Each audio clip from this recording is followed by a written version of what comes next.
ये मैंने एक कैलकुलेटर बनाया है जिसमें कंप्लीट एक्सेप्शन हैंडलिंग जो है उसको यूज़ किया गया है। ठीक है, एक क्लास बनाई है इनवैलिड ऑपरेशन एक्सप्रेशन के नाम से, जो कि एक्सटेंड कर रही है एक्सेप्शन को। ठीक है, इसमें इनवैलिड ऑपरेशन के नाम से एक स्ट्रिंग पास होगी और सुपर क्लास जो होगी वो मैसेज शो करेगी। ठीक है, पब्लिक क्लास बनाई है कैलकुलेटर विद एक्सेप्शन हैंडलिंग, यानी क्लास का हमारे प्रोग्राम का नाम क्या है, कैलकुलेटर विद एक्सेप्शन हैंडलिंग। ठीक है, उसमें हमने स्कैनर क्लास का एक ऑब्जेक्ट लिया है जो कि इनपुट लेगा। ठीक है, ट्राई के अंदर हमने फर्स्ट नंबर एंटर करवाएंगे, डबल में सेकंड नंबर एंटर करवाए, डबल में एंटर कराएंगे, इसी तरह सेकंड नंबर भी डबल में एंटर कराएंगे। इसी तरह ऑपरेटर जो है वो स्ट्रिंग में एंटर कराएंगे। ठीक है, रिजल्ट जो है वो उसका प्रिंट होगा। और कैच ब्लॉक यूज़ किया है, कैच ब्लॉक में हमने अरिथमेटिक एक्सेप्शन को कॉल किया है। ठीक है, अरिथमेटिक एरर जो आएगा वो और उसके साथ मैसेज शो करा देगा। ठीक है, कोई इनवैलिड ऑपरेटर आया है तो इनवैलिड ऑपरेटर का एक्सेप्शन कॉल किएंगे कि ऑपरेटर जो है वो इनवैलिड है। नंबर का फॉर्मेट कोई इनवैलिड है तो वो शो करेंगे। ठीक है, उसके अलावा सिंपल एक्सेप्शन को कॉल किया कि इसके अलावा कोई एक्सेप्शन आई है तो वो, और आखिर में वो प्रोग्राम एंडेड कर देगा। ठीक है, कैलकुलेट में अगर ऑपरेटर प्लस माइनस मल्टीप्लिके प्लस होगा तो ए प्लस भी करेगा, माइनस होगा तो ए माइनस भी करेगा, मल्टीप्लाई होगा तो ये मल्टीप्लाइड भी, वरना डिवाइड करेंगे वो पहले। इसमें भी उसने फिर यूज किया है कि बी अगर जो है वो अगर जीरो हो तो नई एक्सेप्शन जो है वो बगैर ट्राई ब्लॉक के वो एक्सेप्शन कॉल कर ले। ठीक है, एक्सेप्शन कौन सी कर ले, डिवाइडेड बाय जीरो की, और मैसेज प्रिंट करे कि डिवाइडेड बाय जीरो जो है वो नहीं कर सकता। ठीक है, अगर डिवाइडेड बाय जीरो होगा तो वो कहेगा अनसपोर्टेड, इसके अलावा जो है वो अनसपोर्टेड ऑपरेशन का करेगा। इसको रन करते हैं।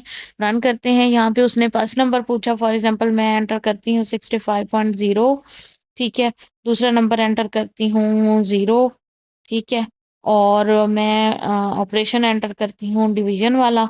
ठीक है, तो ये देखो can not divided by zero, divided can not divided by zero कह रहा है। फॉर एग्जांपल हम कोई ऑपरेटर गलत एंटर करते हैं। ठीक है, तो वो गलत ऑपरेटर एंटर करने का, उसको दोबारा मैं रन कर लेती हूँ। ठीक है, अब मैं फर्स्ट नंबर एंटर करती हूँ 65.0। ठीक है, 87.0।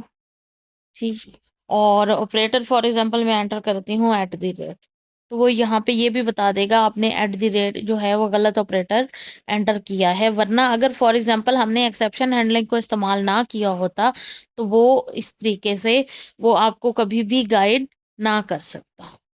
ठीक है, अगेन रन करते हैं। अब हम इनपुट में कोई मिस्टेक करते हैं। फॉर एग्जांपल मैं इनपुट नंबर 1 एंटर करती हूँ ई, और हाँ ये देखो कि आपने नंबर का फॉर्मेट ही गलत दिया है। ठीक है, अब मैं सही एंटर करके देखती हूँ। सही एंटर में 65, 98, और जमा करना है, मैंने तो जमा डाल दिया।